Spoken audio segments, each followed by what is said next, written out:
were times on the campaign trail that Trump suggested that what Putin was doing in Ukraine was permissible or perhaps even admirable. That's completely gone. And what you saw shortly after the inauguration was a series of comments from President Trump about how Russia's not doing well and how Russia has to come to the table. So it's not ad hominem attacks on Putin, and it's not sweeping condemnations of Russia, but it's definitely not a warm and conciliatory approach.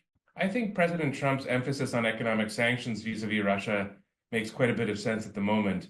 Candidate Trump clearly indicated that he wanted to engage in diplomacy, some form of negotiations with Russia over the war in Ukraine.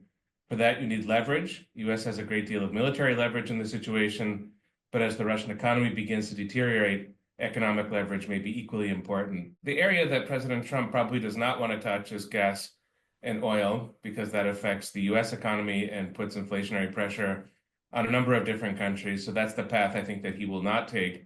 I think it's more signaling at the moment. It's not that there's a discrete function for this or that sanction.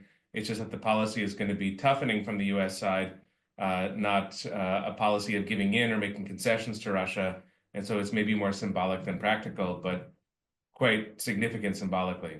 My sense at the moment, and I think the inaugural address is important in this regard, is Trump is giving himself the maximum amount of space and room for negotiation. So he is not staking out a position, President Trump, that the U.S. is going to push for concessions from Ukraine, that the U.S. is going to compromise on Ukrainian sovereignty, or that the U.S. is going to pull back support for Ukraine. It's all open space. President Trump did not mention Ukraine in his inaugural address. I don't think it's because Ukraine is unimportant to him. I think it's because he's giving himself, before the negotiations begin, as much room as possible.